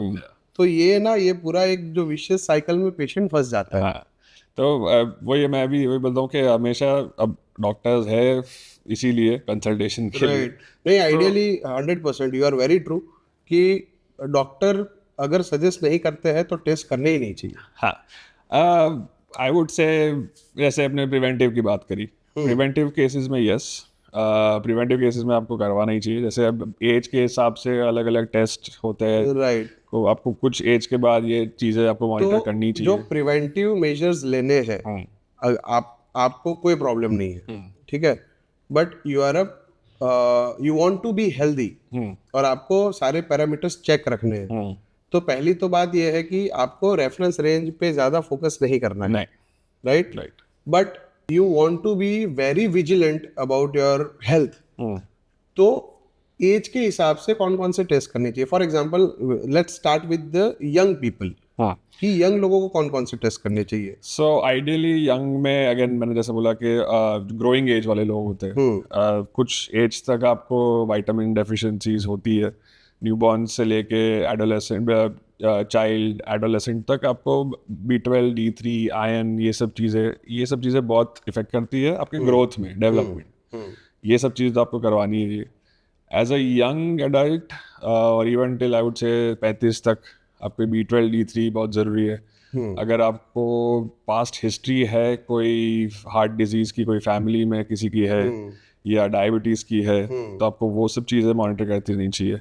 राइट, अगर फैमिली में इमीडिएट इमीडिएट है या इवन स्किप है कोई, स्किप है तो फिर डायबिटीज में आपको HbA1c करा लेना है Yes. Every year every year at from the young age. Exactly. Okay. जैसे मैं भी एक जैसे मेरे फैमिली में ही जैसे मेरे सिस्टर के ब्रदर के साइड की हिस्ट्री है A1C की, मदर फादर दोनों की। राइट, तो वो 24 साल के थे, 25 साल के थे, तब से उन्होंने A1C मॉनिटर करना शुरू कर दिया था। ओके, तो अभी तक डेली मतलब एवरी 3 मंथ्स वो चेक करवाते ही है, बिकॉज अभी उनकी एज 40 प्लस हो गई है। ओके, तो वो चेक करवाते हैं, उनकी डोजेज भी चल रहा होता है, उसका फ्लक्चुएशन भी चल रहा होता है, तो पर वो पहले से उन्होंने मॉनिटर करना राइट। शुरू कर दिया। सो ही वाज प्रीडिस्पोज्ड टू डायबिटीज क्योंकि फैमिली हिस्ट्री में था वो। यस, तो अगर आपकी फैमिली हिस्ट्री में है तो आपको बहुत ही विजिलेंट रहना है बहुत ही विजिलेंट, और आपको ये रिपोर्ट्स करने हैं, डेफिनेटली, राइट। डेफिनेटली। फिर फॉर एग्जांपल हार्ट पेशेंट्स है फैमिली में, हाँ, तो हार्ट आई डोंट नो कि जो हार्ट के इश्यूज है वो हेरिडिटरी होते हैं कि नहीं होते हैं। यस, कंजेनाइटल हार्ट डिजीजेस भी होते हैं, नहीं, बट जो blood pressure, high blood pressure है या फिर जो हार्ट वो भी फैमिली रिलेटेड होते हैं। फैमिली रिलेटेड होता यस, थोड़ा बहुत प्रीडिस्पोजिशन फैमिली के हिसाब से भी होता है। है, राइट।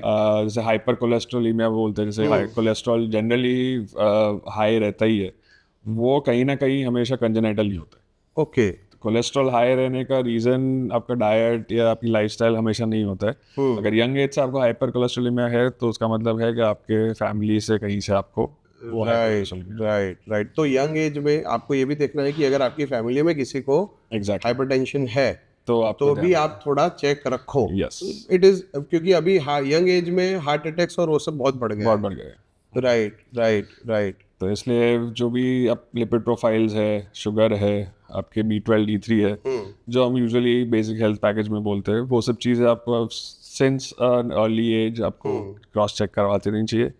एज एंड व्हेन आपकी एज बढ़ती जाती है तो कुछ कुछ टेस्ट चेंज होते रहते हैं। जैसे 35 के प्लस अगर जाओ तो आप कैल्शियम करवा लो, साथ में हार्मोन्स है, तो अब यूजुअली हार्मोनल इम्बैलेंस 35 के बाद थोड़ा सा फ्लक्चुएशन आता स्टार्ट ही होता है, है ऐसे, राइट। तो हार्मोन्स करवा लो, विटामिन्स के करवा लो, ये सब चीज़ें 35 के प्लस करवाना ज़रूरी है। और फिर जैसे जैसे आप बढ़ते जाते हो 45 40 के अबव, तो 40-45 अबव के आप जाओगे तो फीमेल्स में देखो तो कैंसर के थोड़े से चांसेस बढ़ जाते हैं। तो 40 में ऑब्वियसली मैमोग्राफी करवाना तो बहुत ही इंपॉर्टेंट है इन फीमेल्स।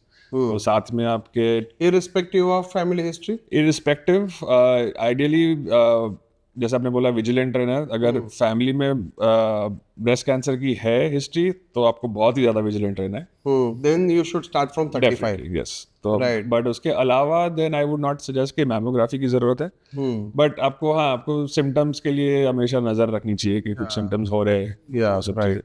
और बाकी आपके जो कैंसर मार्कर्स है, जो ब्रेस्ट रिलेटेड है, आपके फिर ओवरी रिलेटेड होते हैं, CA-125 जो होता है, फिर सर्विक्स के रिलेटेड होते हैं। तो सर्विक्स में भी आप जैसे HPV जो होता है, ह्यूमन पैपिलोमा वायरस, राइट, उसका टेस्ट करवा सकते हैं। राइट। अगर सर्विक्स में आपको कैंसर के अगर कोई चांसेस अगर फैमिली में से थे तो आप साथ साथ में पैप स्मीयर भी करवा सकते हैं। राइट, तो वो 45 प्लस फीमेल्स में हो गया। तो उसके साथ साथ ऑब्वियसली जो पहले के जो टेस्ट आपने जो करे थे, जो B12 D3 कैल्शियम, ये सब चीज़ें, ये सब तो आपको कंटिन्यू रखनी है। राइट।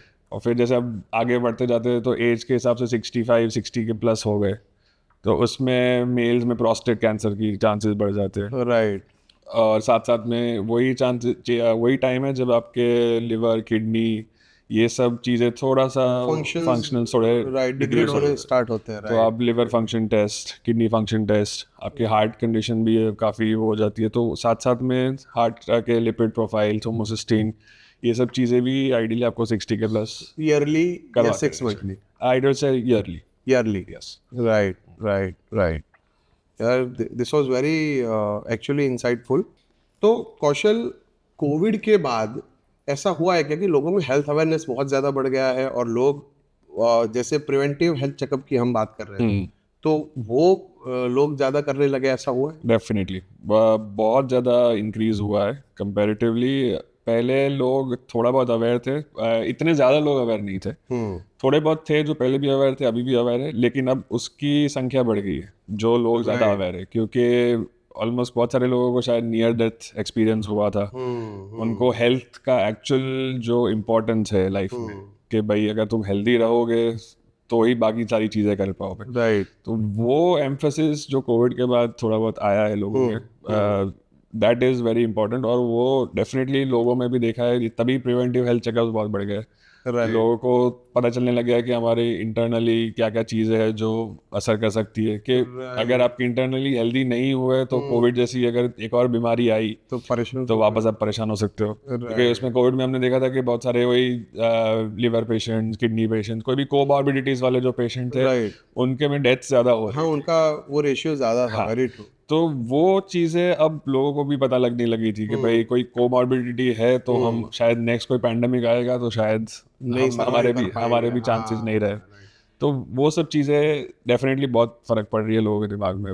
राइट। और एक ना अभी मैं ये इंटरनेट बहुत ही ख़राब चीज़ है वैसे देखो तो। इंटरनेट पे मैं बहुत अभी ये देख रहा हूँ कि there are so many celebrities also कि they are talking about auto immune disease मुझे डिटेक्ट हुआ। तो ये पोस्ट कोविड बढ़ा है क्या, कि ऐसा is there any correlation between auto immune disorders and COVID? Yes, so COVID plus आपकी जो मैंने आपको बताया था जो लाइफस्टाइल चेंजेस, स्ट्रेस है, योर फूड, योर प्रिजर्वेटिव्स, ये सब चीज़ें आपकी ऑटोइम्यून चीज़ों को इंक्रीज करती है। The triggers it, yes. तो मैंने जैसे आपको पहले बताया था कि जैसे मैंने एक था जो डॉक्टर जिसके बारे में मैंने पढ़ा था कि आइडियली पहले 70 ईयर्स तक we do not have any genetic changes अपने बॉडी में। तो अब जैसे बाहर की चीज़ें जो अपने को अफेक्ट करती थी, अगर अपना बॉडी उससे फाइट कर रहा है, तो ऑटो इम्यून क्या होता है बेसिकली कि वो अपने ही बॉडी के अगेंस्ट वो fight your defence system fight against you only. Right. तो अब जैसे आप बाहर के प्रिजर्वेटिव्स डाल रहे हो, बाहर के कोई एडिटिव्स डाल रहे हो, बाहर के एनवायरमेंटल फैक्टर्स आपको बाहर से बहुत असर कर रहे हैं, राइट। तो वो अपना बॉडी इतना यूज्ड टू हो जाता है फाइट करने के लिए कि जब वो चले भी जाते हैं तो वो it still gives fight, that keep on fighting. Yes. तो वो फाइट इंटरनली आपका इम्यून सिस्टम कंफ्यूज हो जाता है कि भाई ये चीज़ मैं खुद के अगेंस्ट कर रहा हूँ या किसके अगेंस्ट कर रहा हूँ। राइट। तो उसी वजह से अपने ऑटो इम्यून डिजीज बहुत सारे बढ़ गए। तो उनका तो कोई ऐसे preventive checkup is it possible? Preventive checkup नहीं, बट हाँ जरा बहुत सारे टेस्ट है, जैसे ANA एंटी न्यूक्लियर एंटीबॉडी होते हैं, वो आइडियली अभी इंक्रीज हो चुके हैं बहुत सारे। उसके साथ साथ क्योंकि ANA के साथ साथ आप बाकी ENA है, उसके प्रोफाइल्स है, इंडिविजुअल ऑटो इम्यून टेस्ट है जो आप करवा सकते हो। तो क्योंकि आपके इस कोविड के बाद भी काफ़ी सारे मल्टीपल स्क्लेरोसिस है, SLE, ये सब टेस्ट ये बहुत सारे कंडीशंस है जो बहुत इंक्रीज हो चुकी है। तो ये सब टेस्ट आप करवा सकते हो, ANA प्रोफाइल, तो ये सब आपको काफ़ी इंसाइट दे सकता है। ये ऐसा हो सकता है क्या? ऐसे वैसे it is none of our business, neither of us, but ये जो इम्यूनोमॉड्यूलेटर्स दिए थे कोविड के टाइम पे, that could have triggered this, no? मतलब पॉसिबिलिटी है क्या? मैं स्ट्रांगली बिलीव करता हूँ, क्योंकि जो कुछ अपने ट्रायल्स जो हमने फास्ट फॉरवर्ड करे थे, हमने शॉर्ट टर्म ट्रायल्स तो कर लिए थे, जिसकी वजह से हम शॉर्ट टर्म सिम्टम्स को तो हम एलिमिनेट कर चुके थे, लेकिन हमने टाइम इतना नहीं दिया था कोविड की वैक्सीनेशंस के लिए। बट समय भी नहीं था ना यार, वैसे समय भी नहीं था, कहा था वो बात तो है, लेकिन मतलब इट वाज लाइक कि एक छोटी सी होप थी वो। अगर वो भी नहीं होती तो शायद और ज्यादा। एग्जैक्टली। तो वही था कि शॉर्ट टर्म गेन के लिए हम लॉन्ग टर्म लॉस को थोड़ा निगलेक्ट कर सकते थे, बिकॉज उसी टाइम पे बचना ज्यादा इम्पोर्टेंट था। Life was at risk, yes, everyone's life was at risk, तो उससे बचना डेफिनेटली वो जो भी प्रोसेस और वैसे भी मेडिकल में वही होता है ना, उसी ट्रीटमेंट्स वही वैसे ही होते हैं। एग्जैक्टली, कि कौन सी ज्यादा बेनिफिट दे रही है और लेस डैमेज दे रही है।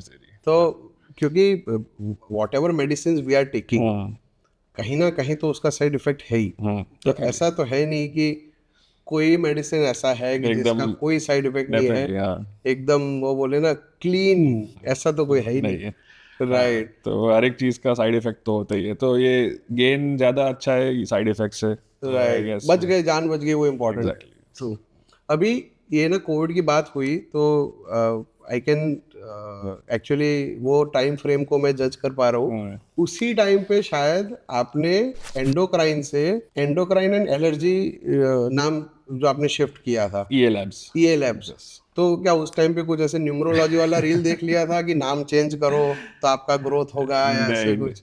नहीं, सो बेसिकली हमारा पहले से एंडोक्राइन लैब तो नाम जाना ही जाता था, एलर्जी भी था, तो endocrine allergy lab private limited हमारी 2019 में हमने as a private limited company बनाई थी। अच्छा, उसके पहले प्रोप्राइटरशिप थी जो सिर्फ एंडोक्राइन लेबोरेटरी के नाम से चलती थी। राइट। और एंडोक्राइन एंड एलर्जी लैब को जैसे मैं आपको एक एग्जांपल दूंगा, जैसे आपने केंटकी फ्राइड चिकन का नाम सुना हो, तो वो 1958 में उसको केंटकी फ्राइड चिकन ही बोलते थे। ओके। 1991 में उन्होंने केंटकी फ्राइड चिकन को KFC बना दिया। राइट। तो सेम सिनेरियो में एंडोक्राइन एंड एलर्जी लेबोरेटरी, उसको हमने शॉर्ट में EA लेबोरेटरीज कर दिया ताकि लोगों के इजी रहे, समझ, याद रखना, समझना। नए जमाने का नया नाम। एग्जैक्टली। तो उसका मतलब वो नहीं है कि पुरानी एंडोक्राइन बंद हो चुकी है या पुरानी एंडोक्राइन किसी और ने ले ली है। राइट। एंडोक्राइन पहले से हम ही थे, इसका बस हमने थोड़ा सा रीब्रांडिंग करा, बड़ी बड़ी कंपनियां सब करती है। Right, there is one dispute ना, if I am not wrong. हाँ, वो है, वही। आप वो बताइए प्लीज, क्योंकि उससे क्या होगा कि जितने भी न्यू जिनको भी नया लैब सेटअप करना है या कोई भी बिजनेस करना चाहता है, तो ये नाम का ट्रेडमार्क कितना इंपॉर्टेंट है ना, एटलीस्ट वो अवेयरनेस आएगा। हाँ। तो मतलब you are, I as far as I know, you are having legal battle, right? Yes, yes. तो लीगली उस चीज में आप जितना भी बता सको, तो प्लीज। तो बेसिकली क्या है कि ट्रेडमार्क बहुत इंपॉर्टेंट है, क्योंकि वो आपका नाम, आइडेंटिटी, आपकी मेहनत, आपके इतने 33 इयर्स की जो आपकी एक्सपर्टीज है, वो कोई और आपका नाम यूज करके ना यूज कर सके। जैसे हमारे केस में भी ऑलरेडी वही सेम चीज हो रही है। अब एंडोक्राइन लैब एक ब्रांड है फॉर एलर्जी टेस्टिंग। अब वो जो इंसान है वो एंडोक्राइन लैब कहीं भी यूज करता है तो लोगों को लगता है कि वो हम है, आपसे जुड़े हैं। हमसे जुड़े हैं या खुद की लैब है, जो भी है। तो वो आइडेंटिटी को श्योर शॉर्ट करने के लिए ट्रेडमार्क बहुत जरूरी है, क्योंकि वरना कोई भी ऐसे बीच में आके बोल सकता है कि हम ये 33 इयर्स का एक्सपीरियंस नहीं है उनके पास, उनको ना एलर्जी का ए भी आता है, ना उनको पता है कि एलर्जन कहाँ से लेना है, एलर्जी का क्या कॉन्सेप्ट है, कैसे होता है, कैसे टेस्टिंग होता है, कैसे रिपोर्टिंग होता है। तो ये सब चीज़ें उसको नहीं पता है, वो एक्सपर्टीज आपके पास है, लेकिन वो सिर्फ आपके नाम से लेके वो लोगों को बोल सकता है कि हम ही एंडोक्राइन है, हम ही ओरिजिनल वाले, या हम जो भी है, लेकिन वो एक्सपर्टीज उनके पास और अनफॉर्चुनेटली हम कुछ कर भी नहीं सकते क्योंकि लीगल एग्जैक्टली। हाँ, चलता रहेगा। तो हमने केस तो बहुत टाइम से डाला हुआ है, हमने बहुत सारे दूसरे भी केसेस है, बिकॉज बहुत सारे इश्यूज है, पर जब तक लीगल सिस्टम अपना सुधरेगा नहीं, दैट इज, और तब तक वही है कि लोगों को तारीख पे तारीख वाला सिस्टम अभी तक चलते रहता वो ऐसा आपका ट्रेडमार्क का इश्यू था ना, तो मैंने फिर थोड़ा रिसर्च किया, then I got to know कि कोई बिग शॉट केस था ट्रेडमार्क का ही, फैमिली डिस्प्यूट में था वो, उसको भी रिजॉल्व होते होते मतलब bye legal way 15 years, it took 15 years. तो यार ये तो अभी तो बेटर कि जो भी नया बिजनेस स्टार्ट कर रहे हैं पहले से ट्रेडमार्क ले लो, वरना पीछे जाके आगे जाके ऐसे प्रॉब्लम्स हो सकते हैं आपके साथ। और दिक्कत वो है कि ट्रेडमार्क लेने के बाद भी, अब केस डालने के बाद भी, वो इंसान यूज करना बंद नहीं करेगा जब तक कोर्ट का फाइनल ऑर्डर नहीं आएगा। तो आप सोचो तब तक वो कितने पेशेंट से खिलवाड़ कर रहे हैं, कितने रिजल्ट से खिलवाड़ कर रहे हैं। राइट। बहुत सारी लैब्स और बहुत सारे ये भी जो इंसान जो यूज कर रहे हैं, उसके पास ना मशीन है टेस्ट करने की, राइट, ना कोई ऑथराइज कोई सिग्नेटरी होता है, राइट, कि जो साइन कर सके, जो साइन जिसके यूज करते हैं उनको एलर्जी का भी कुछ समझ नहीं है कि कैसे प्रोसीजर है। तो ये सिर्फ नाम का नहीं, लेकिन लोगों के हेल्थ के साथ का भी, तो it is not good for the society, very bad. पर अवेयरनेस वही, अब मार्केटिंग ऐसे करेंगे कि भाई बोलेंगे कि हम ही एंडोक्राइन। हाँ वो तो भाई जो वो होता है ना, वो तुम इतनी बार झूठ बोल लो कि अगले को लगे कि यही झूठ ही सच सच है। है, यही सच है। हाँ वो कहीं पढ़ा था मैंने। अभी ये सारी बातें अपनी हुई एक प्रैक्टिकल अप्रोच के साथ, जैसे आप काम कर रहे हो।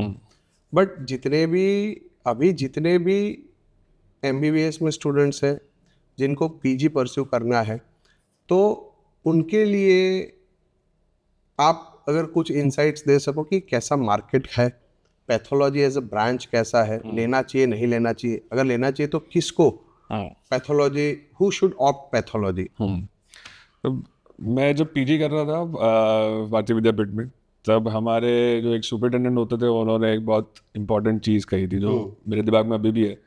तो इनिशियली आपके भी टाइम पे जब आपने पीजी करी, और ओवरऑल एमबीबीएस वाले जो स्टूडेंट्स होते हैं उनके दिमाग में हमेशा क्लिनिकल ब्रांच का इम्पोर्टेंस ज़्यादा रहता है।